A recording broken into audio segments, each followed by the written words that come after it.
Hello, everyone. We're doing In Divine Friendship. We're getting really close to the end. We're in the section called World Conditions, which is very, very interesting. And we've just started, so let's say a prayer and then we'll begin.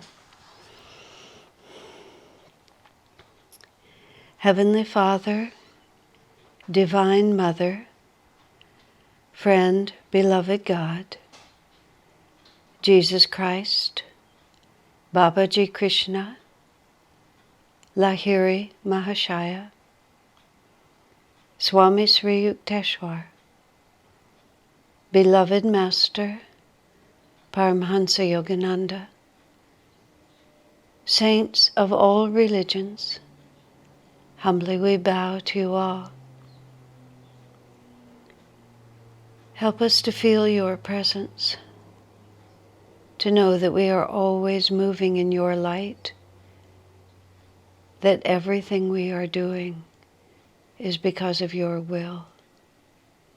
Keep us steadfast in our faith and in our courage, that come what may, we will be able to meet it with calm acceptance and joy. Om Peace. Amen. Let's just have a couple of moments of silence and then we'll start.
Om Peace.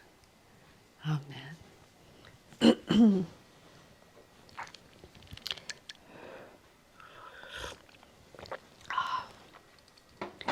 Okay, my friends, let's do it. We started last week. We've only gotten through, I think, halfway through one letter. Let me see. Yeah, and this was all about, this is Swami. The question was, a devotee asked, what predictions did Yogananda or other saints make about future hard times? This is dated January 9th, 2000.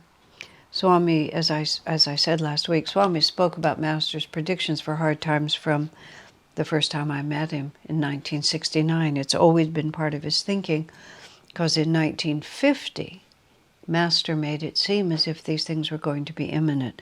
There's a letter later on here about timing. So Swami talks about, I just want to set this up again. Master spoke of three things. A depression, which he said would make the one in the 30s look like a picnic. World war and a cataclysm. The first causes of the first two are money mania, greed, and materialism for the depression. Communism, an attack and a clash of old and new values, Kali versus Dwapara Yuga for the war.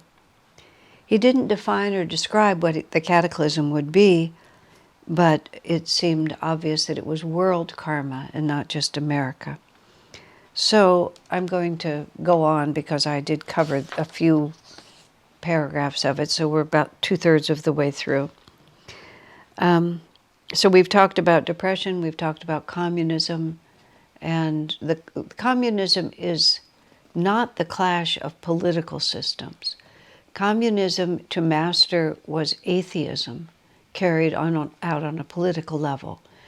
The basic way that communism has expressed itself in the world, is with a total disregard for the sanctity of human life, which is possible if you're atheistic, because then human life is just materialism. You live, you die, it doesn't mean anything. If you have a spiritual faith and you see this world as a manifestation of divine consciousness, then human life becomes precious because it's an extension of the divine. And that's what allows such heartless cruelty, the murder literally of millions of their own people, which has happened under communist regimes in Russia and conceivably also in China. So these are the things that Master was deeply concerned about. He wasn't talking politics, he wasn't talking capitalism, he wasn't talking worker class. He's talking about atheism. And that's a big subject, but I'm just going to leave it there. So now we're up to cataclysm. What about cataclysm? Master shouted this word in church one Sunday morning. You don't know what a terrible cataclysm is coming. Swami was in the church when Master said that, which is one of the reasons why Swami felt obligated to pass on to us what he'd heard Master say.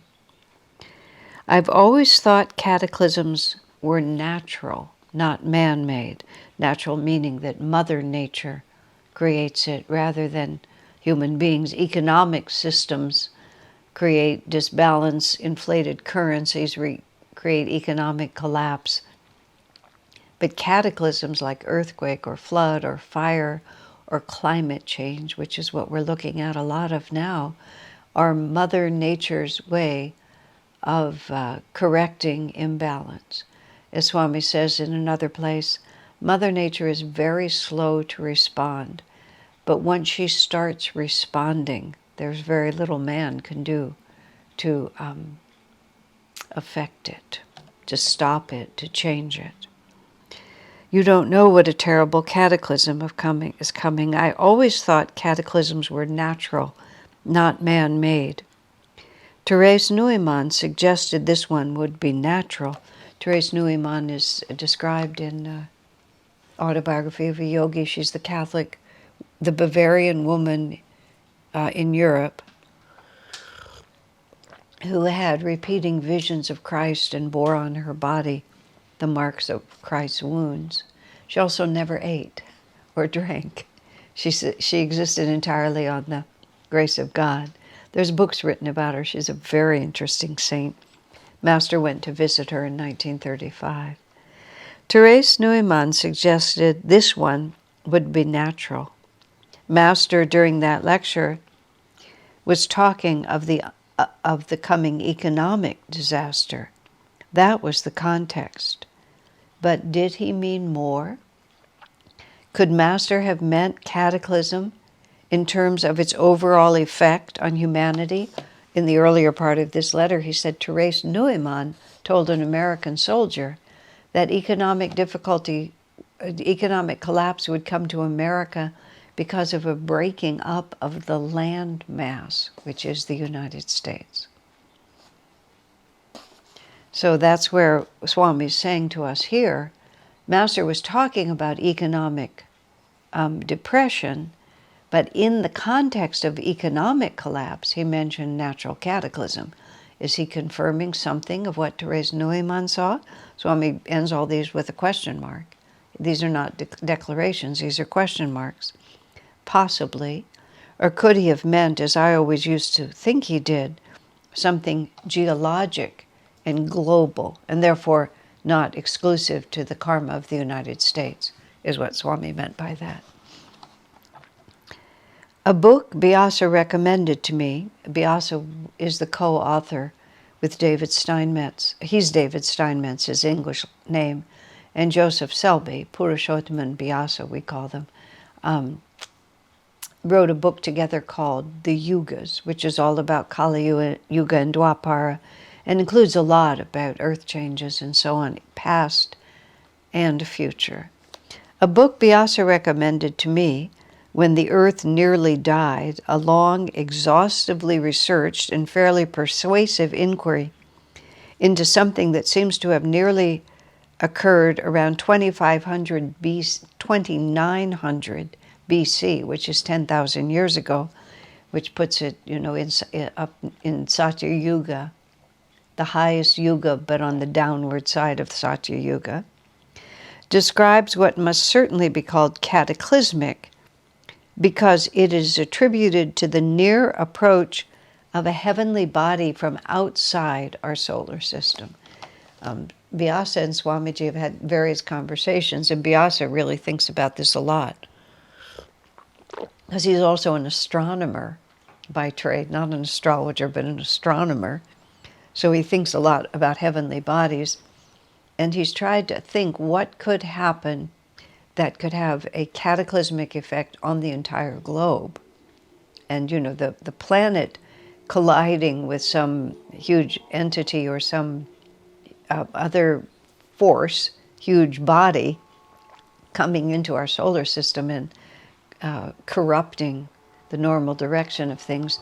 They talk about polar shifts, where the whole magnetism of the planet changes, and which would have effects we can hardly calculate, because we don't know how to think about the Earth not behaving.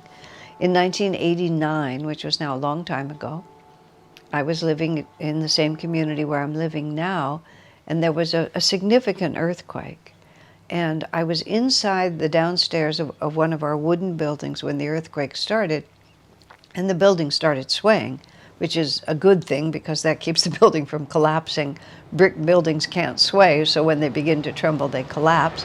Wooden buildings have enough move in them, two-story wooden building. So I perceived that the problem was that the building was swaying. I knew it was an earthquake. I mean, it comes on you without warning, but I live in California, so I knew it was an earthquake.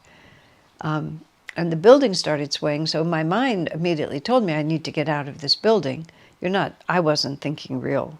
I didn't have a big way to think. I mean, the whole thing lasted less than a minute, but it's a long minute. The building's shaking, so I have to get out of the building. I'm on the ground floor, so I just dash out of the building into the central courtyard.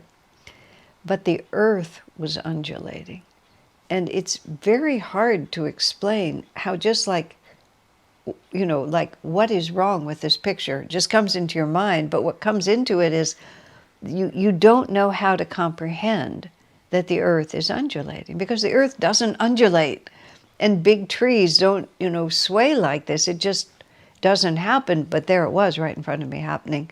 There's a swimming pool in our, right in our open area of our community, and because the earth was undulating, there was a big swell of water out of the pool off to one side, and it came across the patio area and came over the fence, like a teeny tiny tsunami.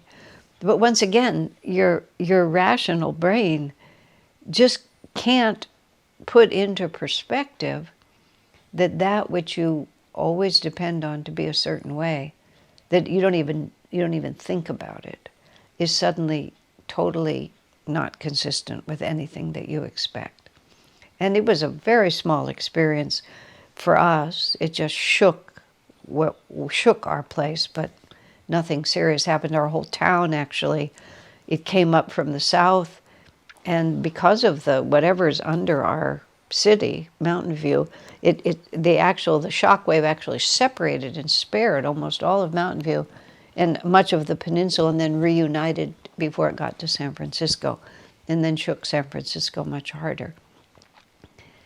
Anyway, all of that is to say, cataclysm is something to really, there's no real way to prepare for it, but it's quite an experience when it comes, tsunamis, hurricanes. I was in 1976, again, even longer ago, when Ananda village was hit by a forest fire. Forest fire isn't cataclysm on the level of what we're talking about, and forest fire is quite impressive, but at least the earth stayed flat.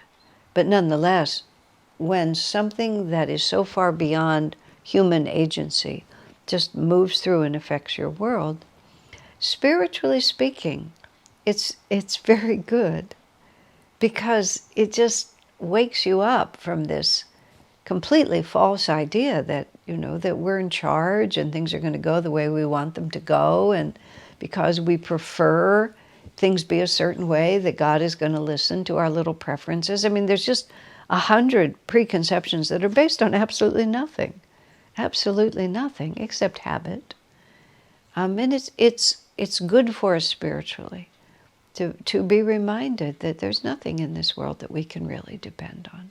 That's why God sends us these moments, so that we will make our reality internal. Swami said on different occasions, he gave a whole series of lectures once called Building Spiritual Power Against Troubled Times.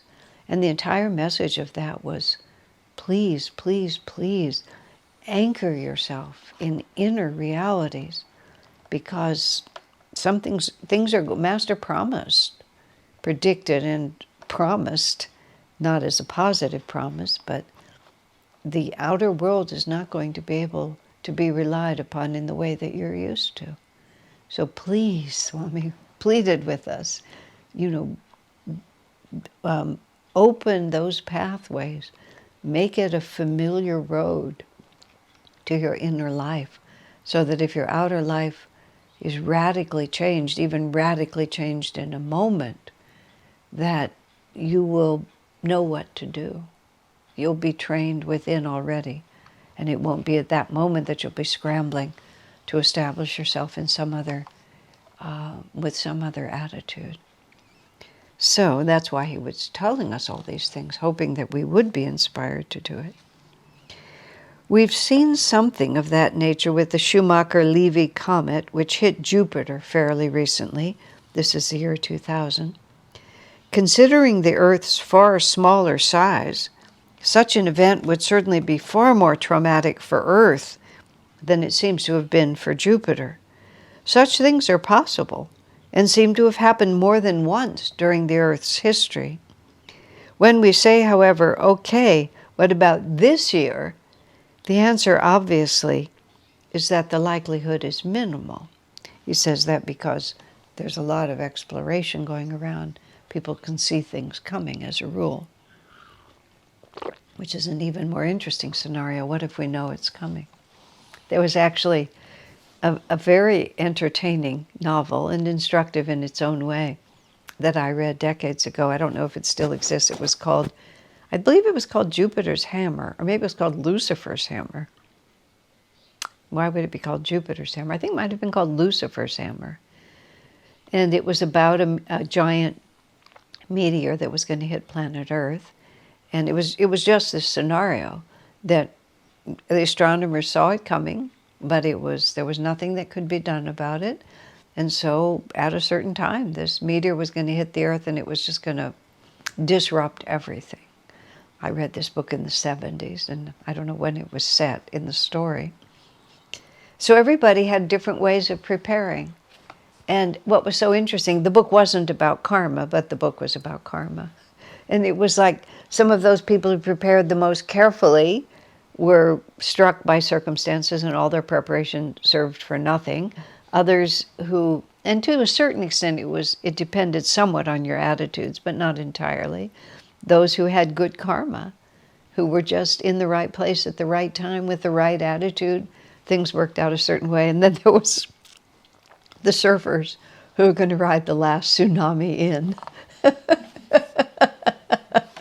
So it was actually rather interesting. I just remember it being done well enough that it was actually intriguing, because you would go through all these different possibilities that people made these choices. Why did they make them? How did they work out?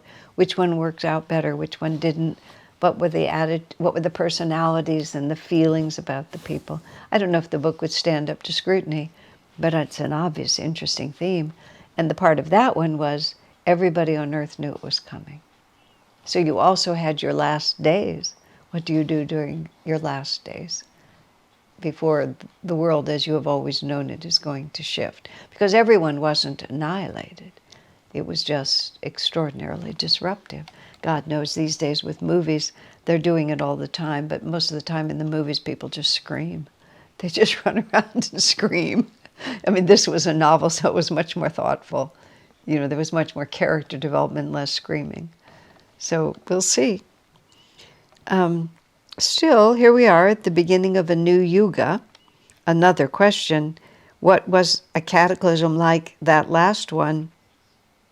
What was a cataclysm like that last one doing, hitting in the earth in the middle of Satya Yuga, the spiritual age? So that was just a question Swami raised. If it was 10,000 years ago and it was Satya Yuga is supposed to be a more balanced, harmonious, higher consciousness age. So why would a cataclysmic event like a huge meteor smash into the world at that point? Maybe the timing was a little off. Who knows? I have no idea. It does seem at least possible that when Master said cataclysm and when Therese Neumann spoke of land changes, they meant something much larger than a man-made disaster. The Y2K predictions, that was year 2000. That was when we changed from 1999 to 2000. There were a lot of predictions about cataclysmic things that would happen, none of which happened. The Y2K predictions didn't materialize, but they forced us to prepare in case of any need in the future. Swami put out a lot of energy to get us to think in terms of emergencies. Now the whole world thinks in terms of emergencies, but he really had to push us. He used the Y2K, I think, as an excuse because he feels Master's predictions, the inevitability of the truth of what Master said, and he feels it's important for Ananda to endure. Then, of course, the question, aren't you afraid living in Europe? Because Swami moved to Europe in 1998. No, not at all, Swami says. I don't think anyone at our center is. Our lives belong to God, and that means also our deaths. So that's part of how Swami thinks about it, which is we're not like scrambling to stay alive. We're just trying to be realistic in our response to circumstances. To make oneself a self master, and was always talking about moving out back to the land, becoming as self-sufficient as possible, growing your own food. Nowadays, people talk about getting off the electricity grid, having your own sources of energy. All of this is just a very nice way to live, in addition to being a sensible response to the things that Master said, but not doing it out of fear, doing it because let's just be as independent as we can be. Let's be as positive as we can be.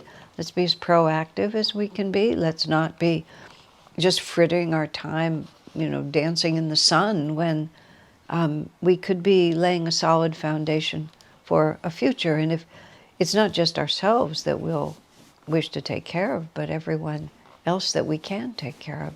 Since we have this in our future, why would we not behave maturely in relationship to it? There's a story that I told in my book about Swami Kriyananda that's somewhat apt here. There was an initiative in California, it could have been as long as 25 or 30 years ago. I can't remember exactly how it was phrased, but it was one of those referendums that went on the state ballot, and it was against the further development of nuclear power altogether, I believe, but especially of nuclear weapons. It was trying to have the voters make California maybe a nuclear weapon-free zone or something like that. The details escape me, but the essence was that. The possibility of nuclear war, an effort to alert people and have many citizens stand against it. The initiative actually started with this spiritual group in Palo Alto. Very nice group of people, very thoughtful, very sincere. And they were traveling all over California, and they were very capable in the way they presented their case. It didn't pass, but I think it did respectably well. It's interesting. Something doesn't have to succeed in the moment in order to make the contribution that God intended. Because what that effort did on their part is it made people think about nuclear war. Like, why are we spending all this money? Why are all these countries arming? It's like the thought form. The thought form begins at a certain point, but it doesn't become massively accepted sometimes when it's a progressing thought. When the thought reaches a certain, when the planet in an ascending age reaches a certain level of refinement, that which was a very minority opinion suddenly becomes embraced by the majority. I've lived 50 years in what used to be called the New Age movement, whatever you want to call it. And I have seen massive changes that were not mandated by any external institution, but just simply consciousness gradually has risen so that people see what we were seeing, we meaning my, hippie dropout baby boomer back to the land crowd, the 60s and the late 60s and the 70s when I was part of that. Organic food, whole foods, meditation itself, world religions, just healthy living, all kinds of things. A lot of it is diet and health, but that's where new ideas start. Meditation is also a big part of it. Mindfulness, just all of this. These anti-nuclear people wanted Ananda, hoped that Ananda would put its name and its manpower and its energy behind their cause. So a nice representative group came to see Swamiji and to try to educate him and invite him to join them. It was all on a very, very nice level. It was all done very well. So I was there with Swamiji when these people presented their case. And they had presented a very compelling, because they were very good at what they did, they presented a very compelling story, and it had either slides or charts or however it was done. And it was all about, let's take a sample city like Detroit or Chicago or something like that, where the population and the geography is known. Let's imagine a nuclear weapon of a certain magnitude comes from one of the dozens and dozens of countries that has such a weapon. Let's assume it lands here in the metropolitan area, and then they had all these statistics. How many square miles and how many people would be vaporized? Not even like there would be nothing left. They would just be vaporized by the power of the blast. How many square miles and how many people would be turned to ash? So we'd have ash, but these people would be vaporized. These would become ash. These would actually be killed, but they wouldn't be incinerated. And these people would suffer, and then the whole thing would go on, and then these generations would suffer. They just presented this whole thing in a very rational way, but well thought out and scientific.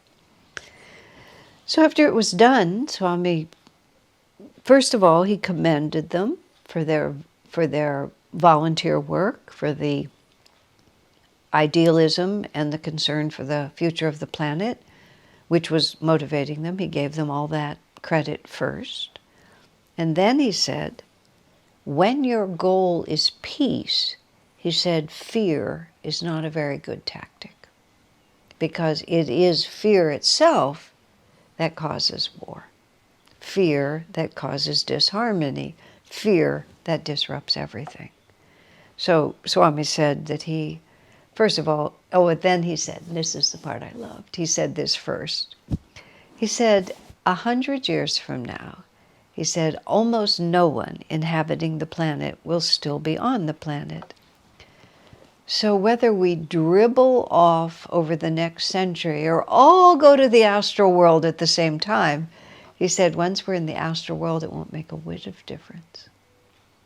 I mean, that's such a sort of God's eye view of it, that from this side it seems like whether we live or die seems so important, to die in a nuclear blast, just all of these things. But once you're out of this world, you're just out of this world.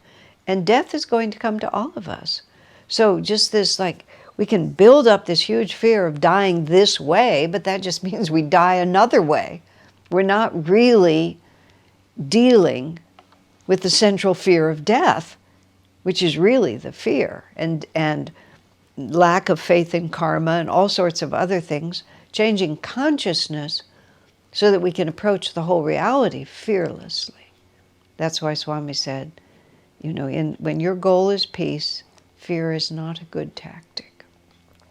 And then for other reasons, including that just wasn't his cause, he wished them well, but wouldn't put Ananda's name behind it.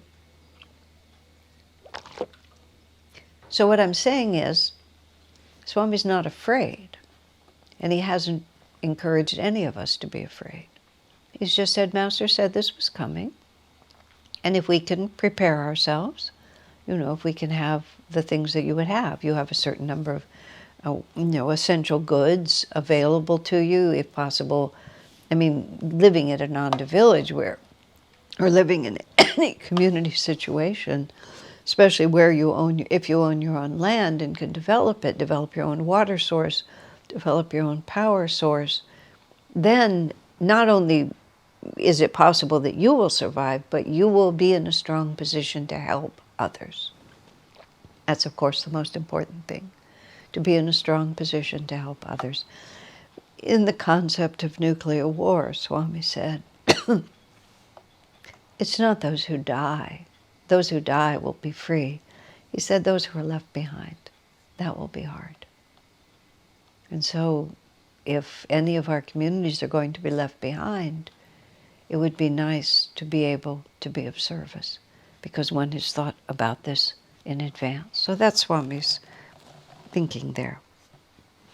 So now the next letter, written in the late 1980s, because Swami talked about this from the first time I met him in 1969. He talked about it continuously.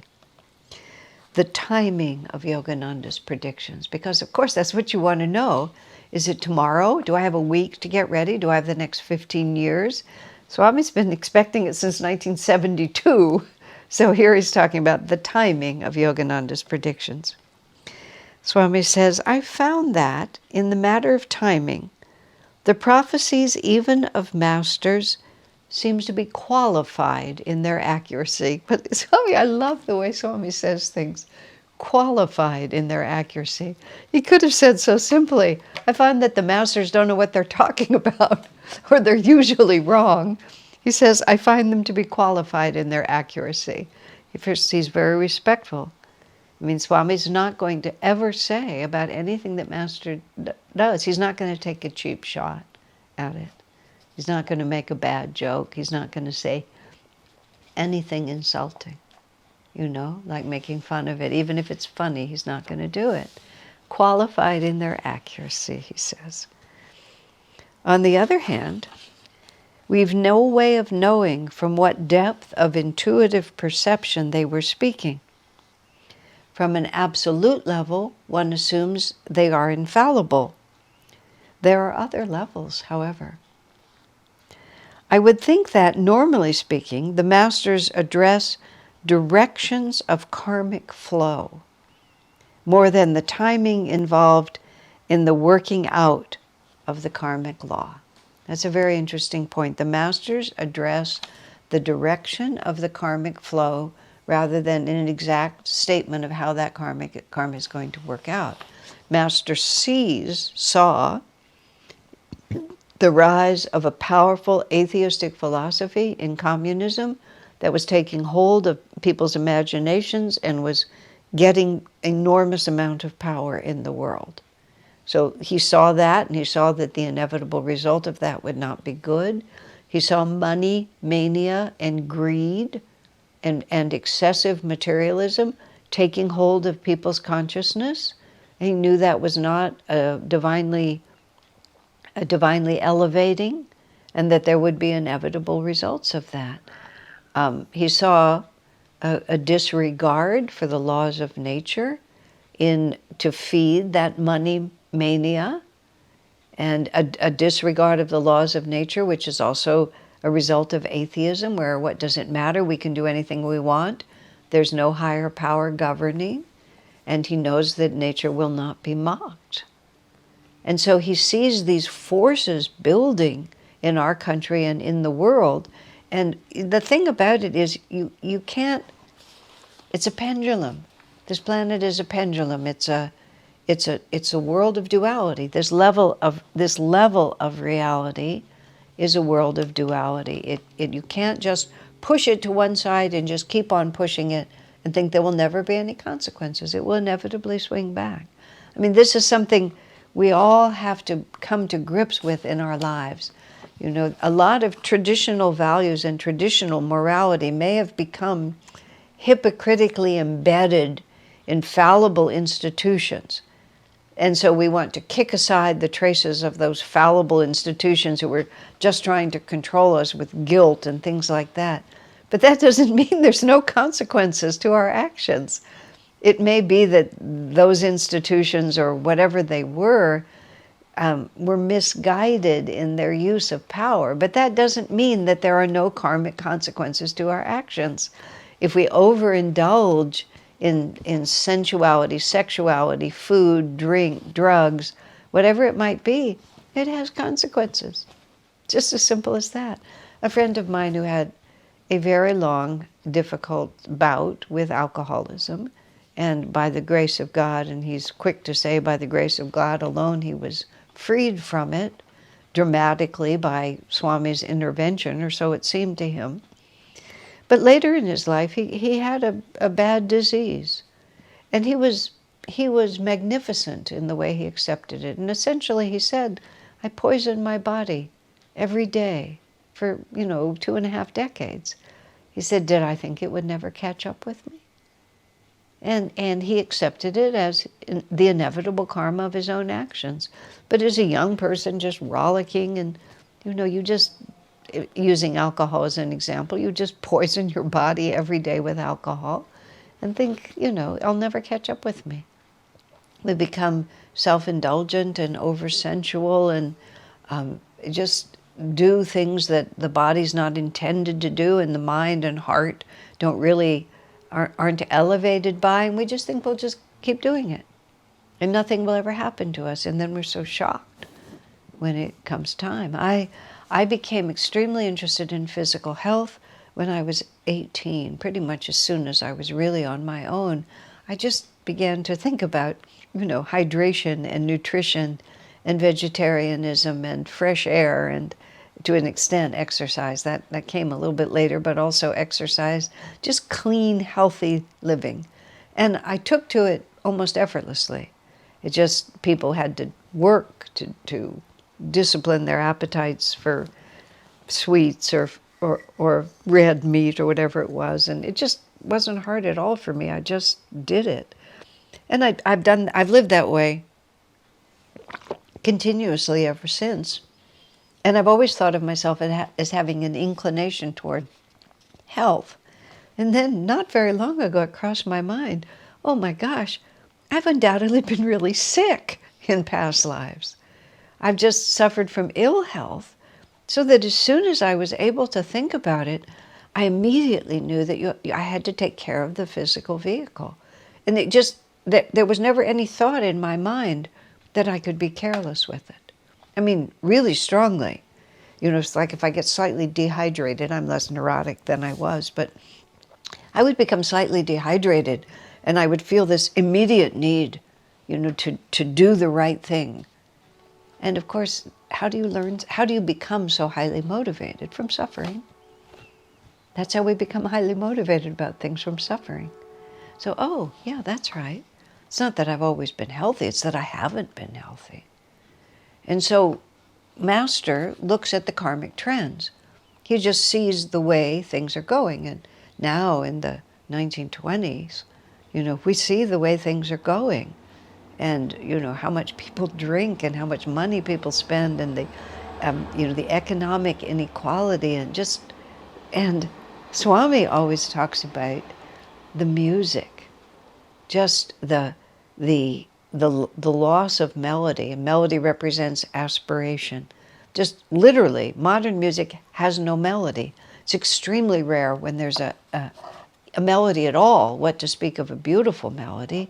There's hard, driving, egoically driven rhythm and beat, just pound, pound, pound, pound, pound. Even some of the so-called music is just pound, pound, pound, pound, pound. And somebody sort of shouting something that has no melody. And when you hear the words, they're generally angry. They're often angry. And music not only reflects consciousness, it also creates it. And Swami has said many times, Swami passed away in 2013, but he just said, listen to the music. He said, it sounds to me like the world wants to have a violent explosion.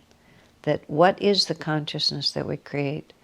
Music like that, like somebody was talking to me, and now the details of it gratefully slipped from my mind, but talking about the plot of some terrible movie. And I was thinking, my goodness, this is a world in which entertainment is violent and terrifying. Like, what kind of a planet is this? I mean, so you don't have to be a master now to read the karmic trends. If we keep feeding ourselves a steady diet of this, where do we think it's going to lead? Well, it's pretty obvious where it's leading. So that's what Master was reading.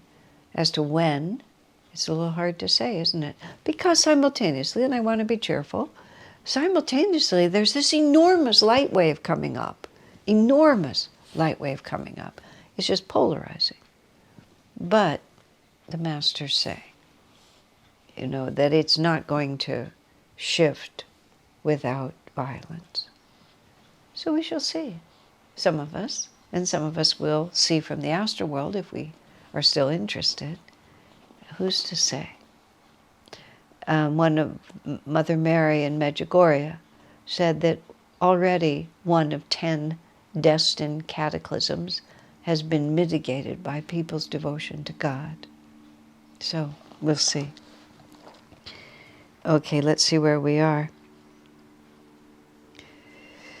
I would think that, normally speaking, the Masters address directions of karmic flow more than the timing involved in the working out of the karmic law. Certainly there are also predictions that involve karma which can be corrected by ameliorating karmic acts. That's what I was referring to with Mother Mary. She's been telling people to say the rosary and to essentially meditate and pray 3 hours a day is what she suggested. Meditate, pray for the world, become a force of light, and that light will help drive away at least some of the shadow. The probability of war can be nullified, for example, if sufficiently nullifying activity is directed towards international harmony and love. Is such karmically nullifying energy being directed by any nation at this time? So what Swami is saying, between what is theoretically possible and what we see mankind inclined to do, unfortunately there's a big gap. Does it not seem to you that the discord is only increasing? This was the late 80s, in Divine Friendship, Swami Kriyananda. So here's another letter from September 13th, 2001. Excerpt from a letter and statement written from Swami Kriyananda to Ananda after the September 11, 2001 terrorist attacks. So those of you who were adults at that period of time remember that there was a deliberate attack on the World Trade Centers on the United States. I think 3,000 people died in the collapse of those buildings. Another building crashed into the Pentagon, and a fourth, two airplanes hit the towers, one hit the Pentagon. A fourth airplane was on its way to the White House or to the legislature somewhere in Washington, D.C. And because of the amazing communication, the people on that plane found out while they were in the air that their plane had been hijacked, and what was going on in the world, and the passengers on that plane stormed the cockpit and crashed the plane in an area where it couldn't do any damage, just in a rural area. literally sacrificed their own lives to prevent the rest of the terrorist attack to be carried out.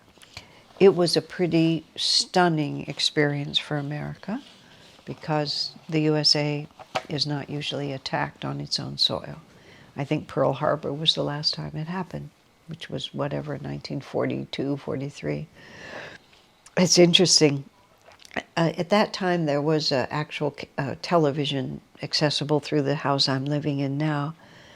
Would we have been in this house in 2001? No, must have been living in a different house. But anyway, there was a news network television. Yes, it was not this house, it was elsewhere. And Swami called us from Europe in that morning, because we were not accustomed to watching news. He called us from Europe and said, turn on your television. Something really important is happening.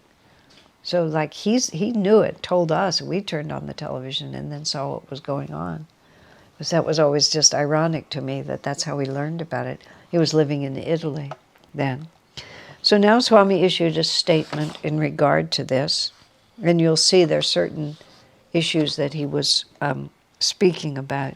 Primarily there was sort of this movement for many of the, and well-intended but misguided, Swami felt, that, well, we've been attacked, all these people have been killed, but our response should just be one of love. We shouldn't condemn what the terrorists did.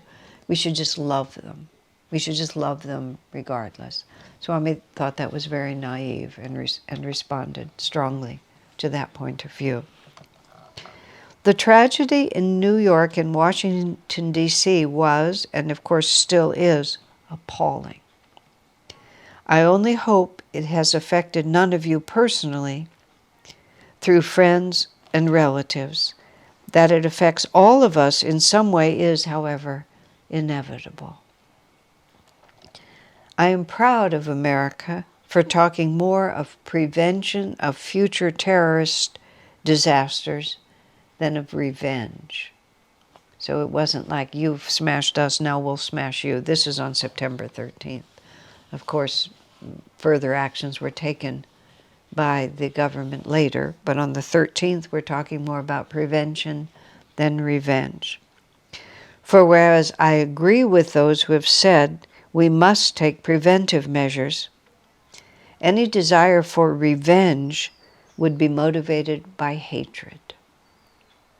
May our nation's actions ever be on the side of truth and wisdom, not of destruction and adharmic action.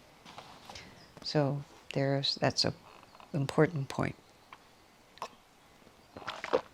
Master, even in his ideal world, and we'll talk about this, he goes more into it, but even in Master's ideal world, which he describes, where universal brotherhood reigns, he also said it will be necessary to have a global police force in order to curtail the activities of bullies. That's how he put it. He did not see a world in which bullies would cease to exist. People with evil intentions and the desire to dominate, who have a wish for power and will use violence to get it. Master did not see such people going away. But he thought if nations of goodwill, who genuinely had goodwill and were not merely vying for position, Swamiji has always felt that the United Nations gives too much power to people who do not share the same values of true brotherhood and humanity, and therefore it will never achieve what it's trying to achieve. But Master said, even in an ideal world, you will have to have a global police force to deal with bullies. But curtailing bullies is not the same as seeking revenge. You see, there's a great deal of difference. You can just prevent evil from having influence, but it's quite another to be angry and want evil people to suffer as you have made us suffer. That's crossing over. That's what Swami's speaking about. You don't create love with anger, and you don't create peace with fear, and you don't create peace with hatred. But that doesn't mean that you can create it just by doing nothing and hoping that they'll change their mind, which is what Swami addresses soon here. America, as the great Indian yoga master Paramhansa Yogananda often said, this was put out for a bigger public than just Ananda, has aligned itself with the forces of light, and for this reason is, with its great power, the hope of the whole world. Swami never hesitated to stand up for America, and he actually, perhaps in this letter, and it may come a little late, maybe in a different one, but he wasn't in favor of, oh, well, America's made mistakes too, we're just as bad as everyone else. He thought that was completely false. And again, naive, that people didn't understand what real evil there is in these totalitarian regimes and these atheistic, fanatical realities where human life is considered as nothing, or where the world is divided into us and them can be easily eliminated as long as us gets to prevail. America does not. America, though flawed in its expression of its values, nonetheless has always lived by a higher creed. And Master frankly stated this, that America is the hope of the world, that it is on the side of light, and it has very, very good karma. However, Master said, America had got very bad karma for the way it treated the indigenous people. And that extends to racial inequality and other things that have happened. So America also has some bad karma that has to be worked out. But the basic karma of America is good, because the basic intentions and principles of America are noble. So Swami never hesitated to stand up and say that.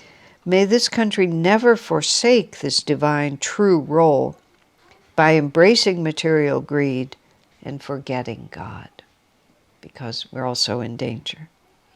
As he also promised, God will watch over us and will be able to do so ever more fully if we cling consciously and lovingly to him.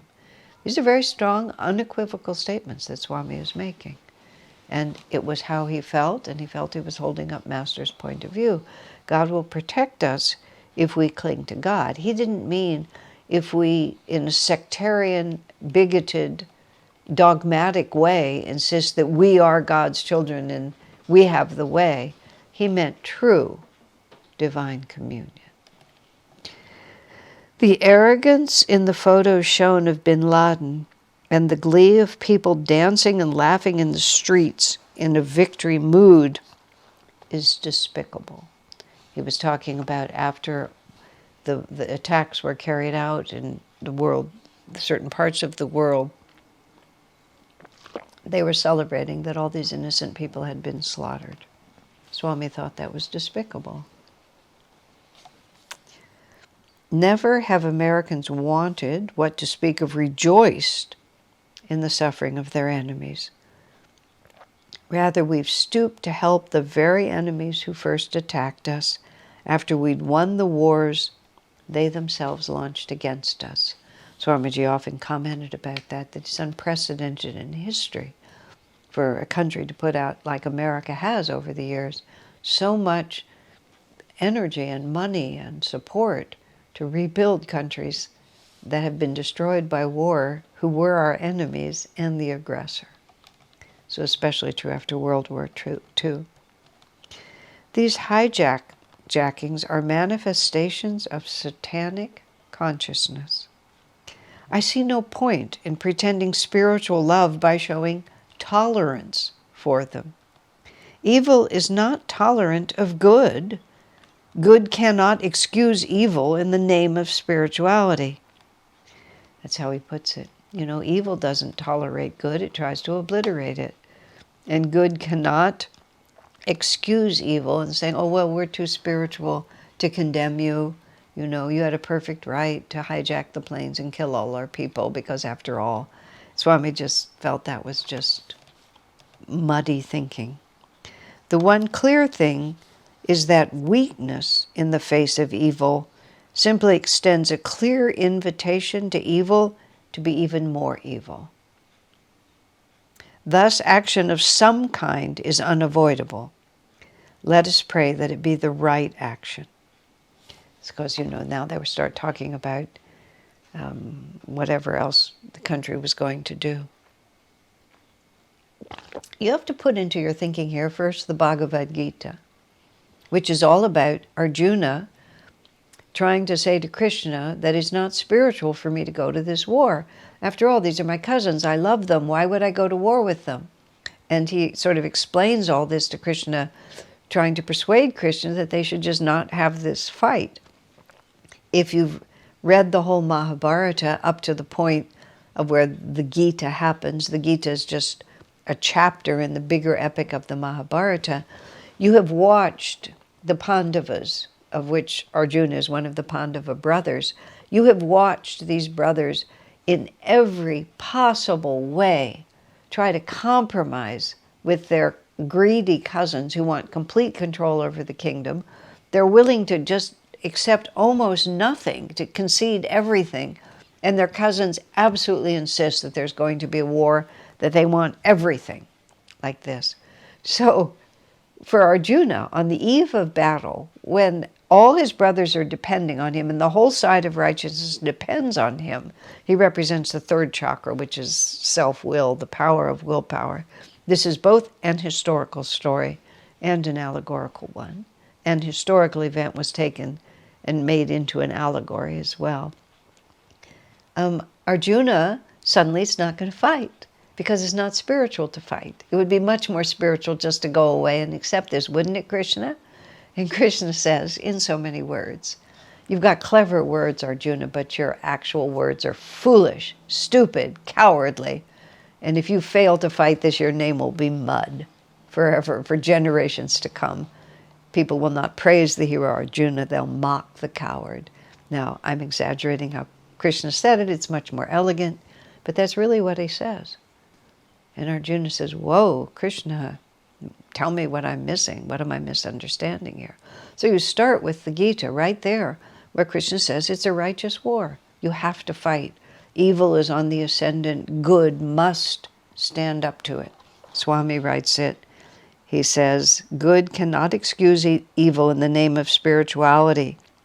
The one clear thing is that weakness in the face of evil simply extends a clear invitation to evil to be even more evil. So how can that be a good thing to do? I mean, that was what happened in World War II. It took a long time for the American people to be willing to step into that. And in the meantime, Hitler just extended and extended and extended and incarcerated the Jews and other undesirables that he didn't want and committed mass murder, everywhere, while we just kept hoping it would work itself out. And finally, it was simply necessary to come into that war. Now, I'm not a historian. I know there's lots of alternate theories of lots of things, but it was a clear evil. And weakness in the face of evil only invites evil to extend its influence. Then you have Master incarnated as William the Conqueror. He was in war for most of that incarnation.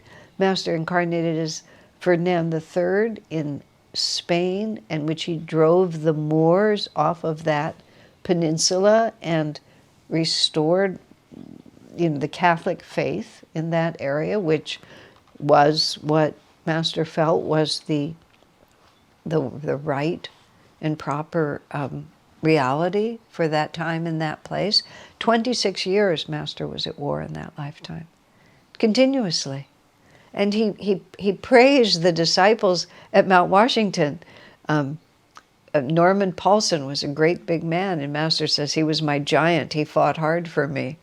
There was another man who had a very sort of somewhat coarse nature, but Master said he was a good soldier for me. So he's praising these people for being warriors in a cause that Master himself put forward. And we have to look at this. We have to think about this. And this is what Swami is trying to say. We can't just say, oh, well, I just told you the story that fear is not a good tactic when peace is your goal.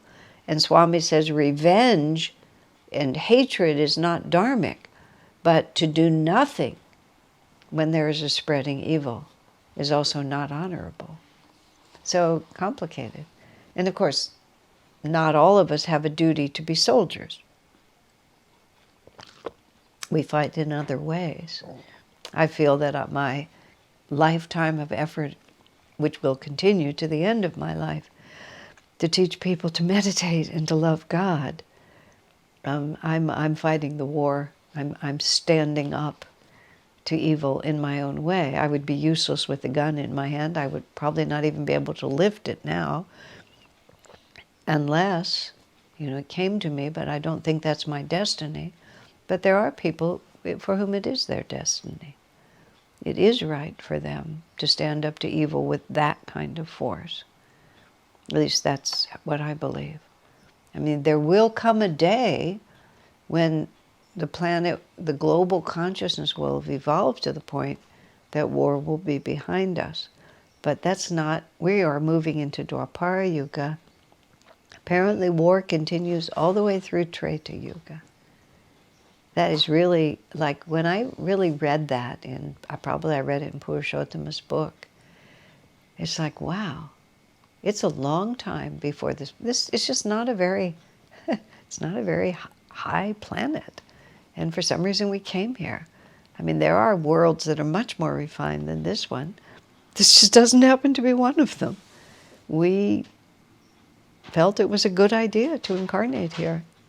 I don't know why, except that I know that God has given me wonderful opportunities to grow, so I'll take that as the reason. Beyond that, I can't say. But Swami's really trying to say here, and you can see how powerfully I feel it too, don't be naive. We have to look at life as it really is. We can't just live in a dream world where we want it to be different. And real courage is being able to see it for what it is, and then making the right choice of Dharma after that. And, it's very individual. So let's keep going. It says, let us pray, thus action of some kind is unavoidable. Let us pray that it be the right action. In this case, he's talking about the government. Even the best intended actions, however, can be misinterpreted, as we know very well from many of our own life experiences, meaning that America may have a high intention, but it may not always work out. We owe it to ourselves and to all humanity to do what we can. Our duty is to act firmly, even sternly. He's talking about the country now. As during a forest fire, a swath of trees may need to be cut down to prevent the fire from spreading. In other words, in this world we don't always have choices that are absolutely good. We can't always avoid smaller injuries in order to prevent greater injuries. They will clear cut a route to just keep the fire from spreading, and in the process they'll just have to kill all those trees, and that's just the way it happens. You can't make, in this world, that's what I said, in this world it's very difficult to make a decision that is absolutely good. It's too mixed a bag of a planet. No world scripture counsels spinelessness. And that's just an important point. No scripture tells you to be a coward in the face of danger. You walk into the lion's den. You accept martyrdom if it comes to you. You sacrifice your life to save others. You pick up your slingshot and you face Goliath. I mean, these are all the stories. Arjuna, in the end, even though he tries to persuade Krishna that he shouldn't fight, in the end he picks up his bow and he behaves heroically to the end of the war. And he does it with a whole heart because he's understood from Krishna that this is what's required of him. No world scripture condones spinelessness. It is sufficient that we not be drawn into hating others. So it's our consciousness, you see. Our concern must be the threat posed by their actions to the rest of humanity. There is no need spiritually to love those terrorists. It is enough that we love God. We may love them as His children, but their pardon and salvation lies between their souls and God. In other words, we can't, let me just think how to say that, because this is, again, he was also responding to some of the statements that were issued immediately after 9/11. Oh, no, let's not think ill of these people. Let's, we need to just be nice. We need to be loving. Swami says, no, they've done a terrible thing, and it's not our part to sort of intercede for them. He said we can love God and love them as children of God, but their pardon and salvation lies between their souls and God. Our concern must be for those who are suffering and the threat posed by their actions to the rest of humanity. So there's more here too. So let's see where, then we're somehow skipping to another section of Swami's letter. We don't have the whole of it here, but we have another page. In all sincerity, our first concern can only be for those whose suffering is right now. I cannot honestly spare my heart's love for the people who perpetrated this suffering. That's the Swami Kriyananda talking, who has a very big heart. I cannot spare my heart's love for the people who perpetrated this suffering.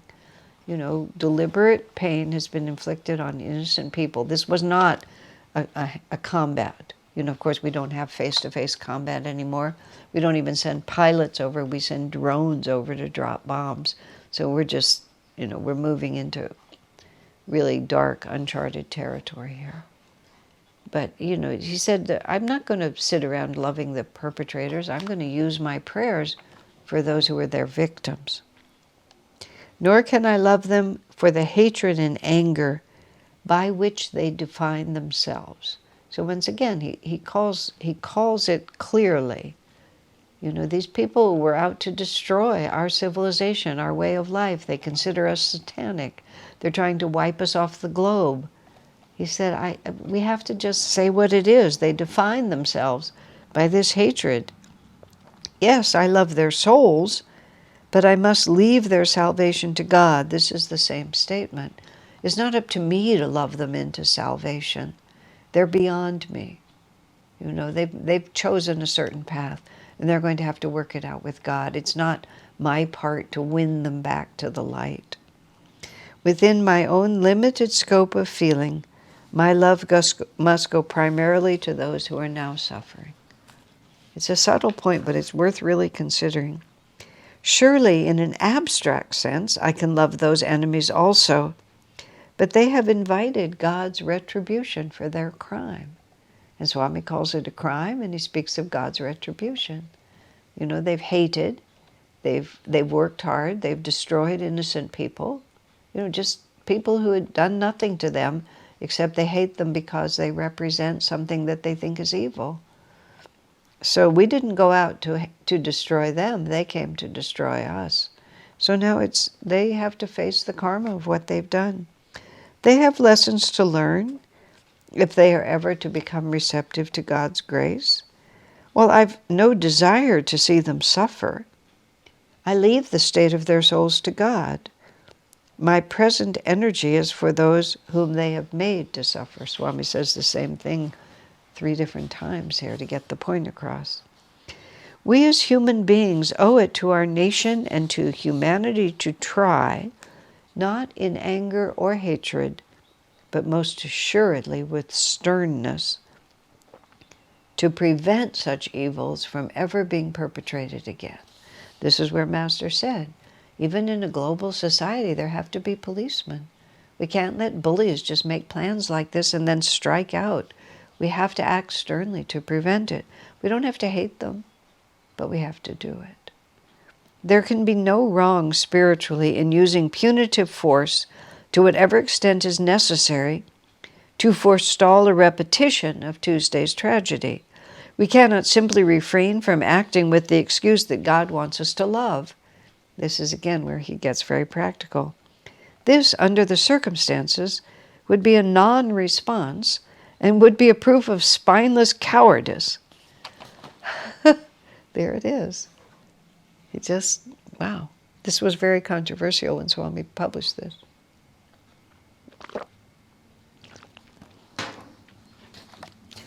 Would be an act of spineless cowardice, an attitude no scripture in the world has ever counseled.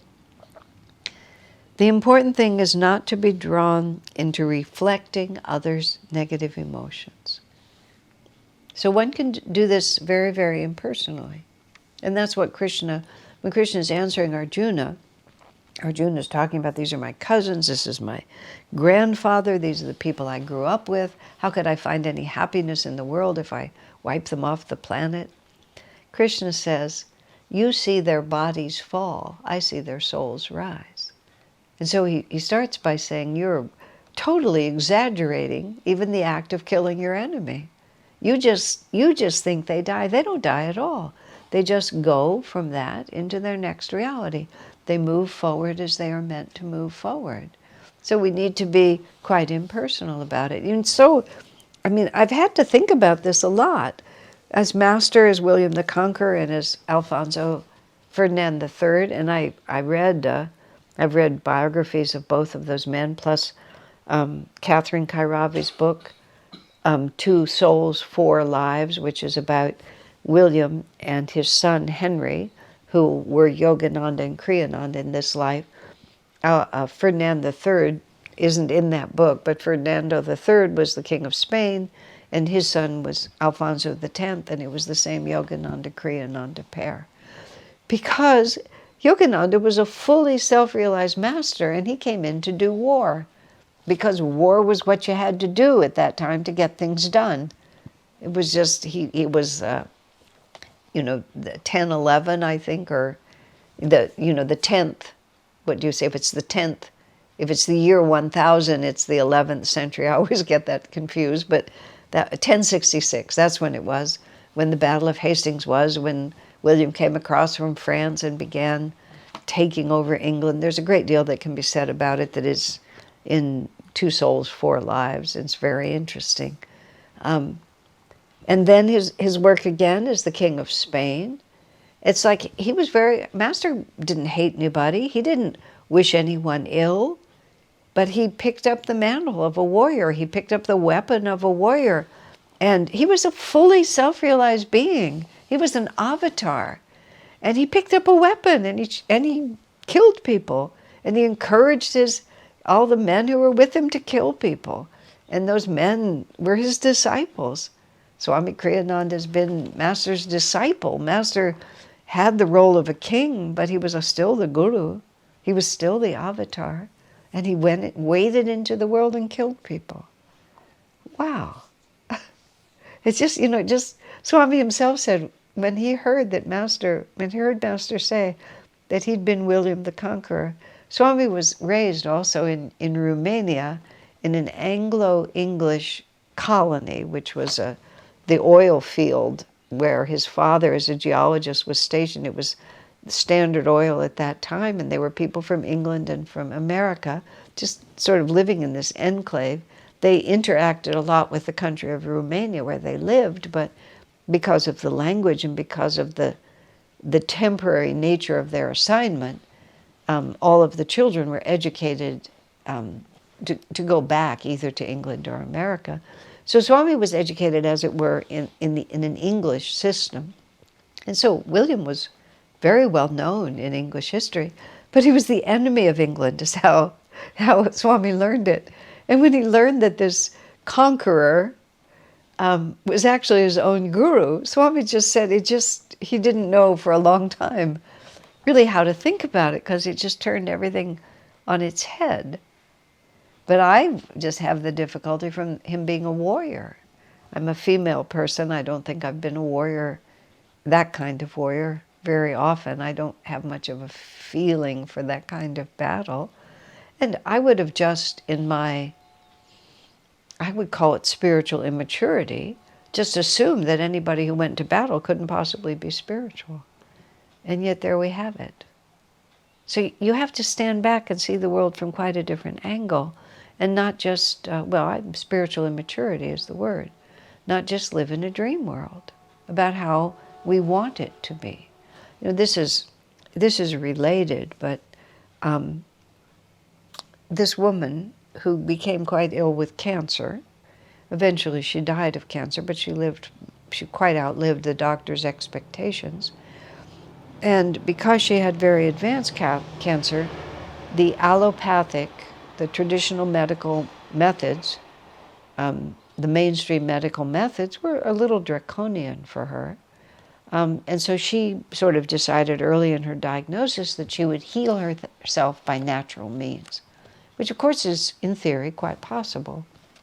So she told Swamiji that she was going to not take the doctor's, the physician's recommendation, but she was going to heal herself by natural means. Swami didn't argue with her, but he just looked at her and looked into her eyes, and he said, "Do you have the self-discipline and willpower to do that?" And she looked at him for a moment and said, "No." And then went forward and took what the medical doctors recommended. And she actually lived many years, who's to say? But that was the question. Not whether this could be done, but whether this can be done by you. So when this question of loving the terrorists sort of rippled through what you might call the spiritual community, I don't just mean Ananda, but the whole sort of USA world of yogic communities, it's like, yeah, if Master could convert terrible criminals. Man came, on several occasions, Master was confronted with a man in a gun, or an angry man, or somebody who'd been paid to kill him. In one instance, the paid killer spent time listening to Master speak and then was going to kill him after the program. But afterwards, he came to Master and he threw the gun on the desk and said, what have you done to me? I was hired to kill you. And now I can't be who I've always been. You've changed my heart. I can't just take your life. I'm a hired assassin. This is what I do. And I've just been doing it without remorse. And now all of a sudden I see something I didn't know. What have you done to me? You've ruined my life. Because Master could love the evil out of someone. He could raise their consciousness so that they could see the error of their ways. If Master were standing in front of me and says to me, "Can you do that? Do you have the power to do that?" I don't think so.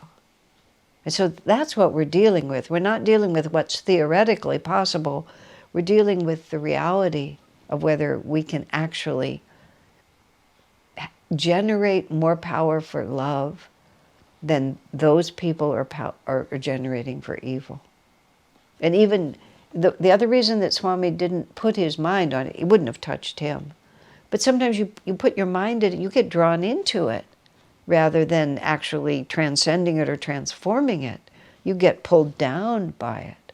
I know in certain occasions I've had to say to people when they were dealing with someone who was very, very negative, not on the level of this, but just negative in a more normal human way, don't pray for them, because just making that link allows their consciousness to come into yours.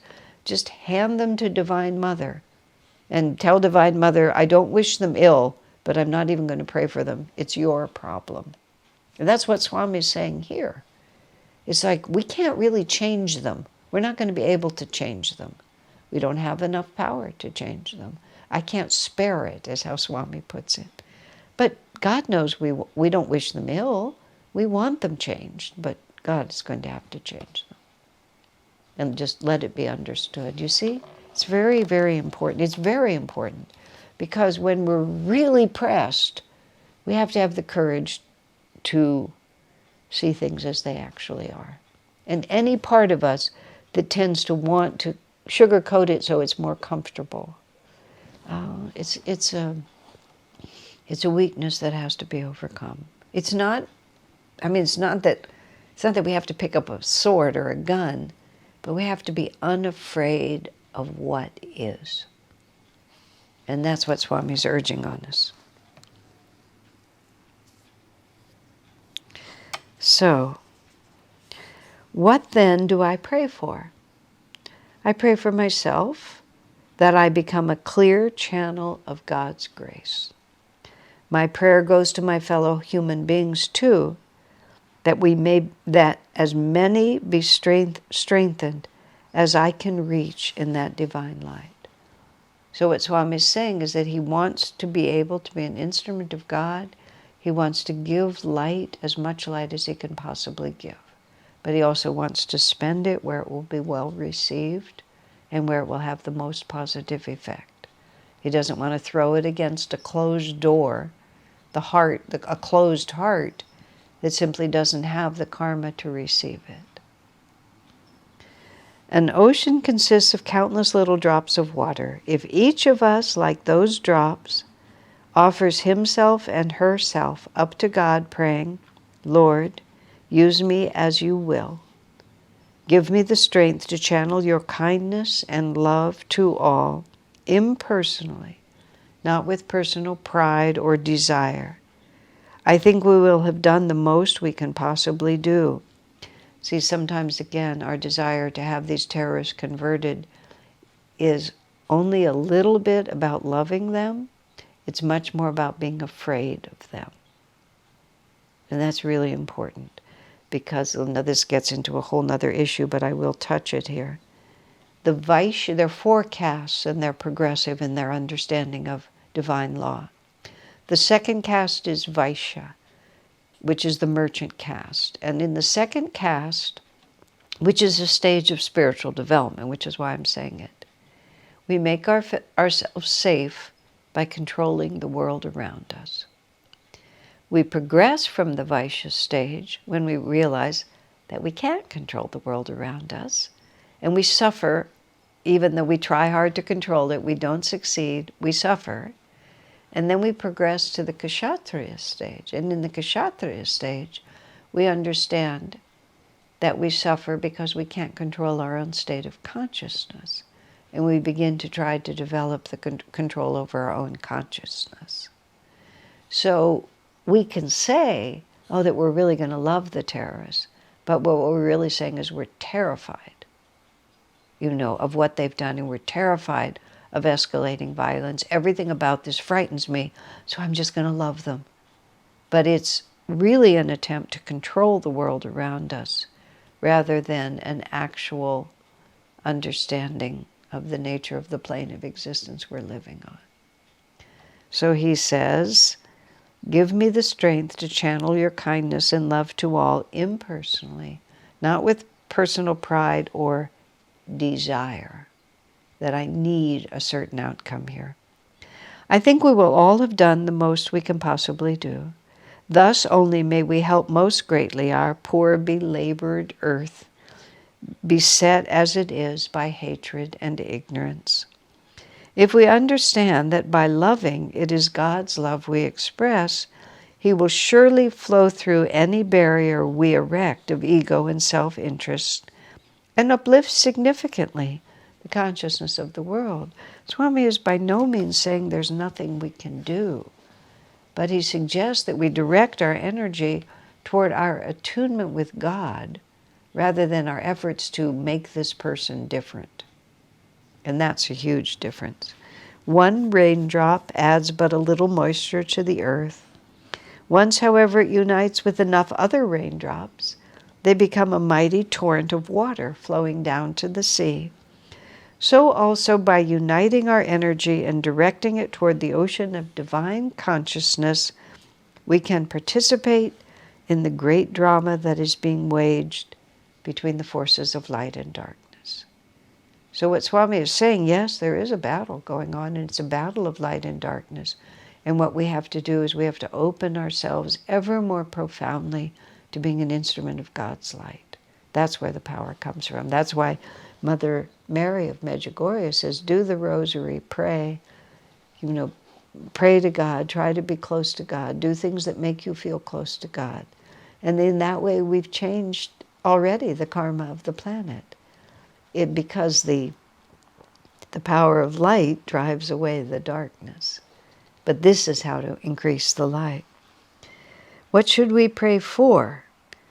We should pray that God use us and everyone whose life we are able to touch, that He use us not as we may will, but in ever greater attunement to His will. This was a very, very, very, very important letter when Swami wrote it. It was an extraordinary moment in the world, but primarily for the devotees in the USA where it happened. And Swami's question, what should we pray for? We should pray that God use us and everyone whose life we are able to touch, that He use us not as we may will, but in ever greater attunement to His will. So, God bless you, my friends.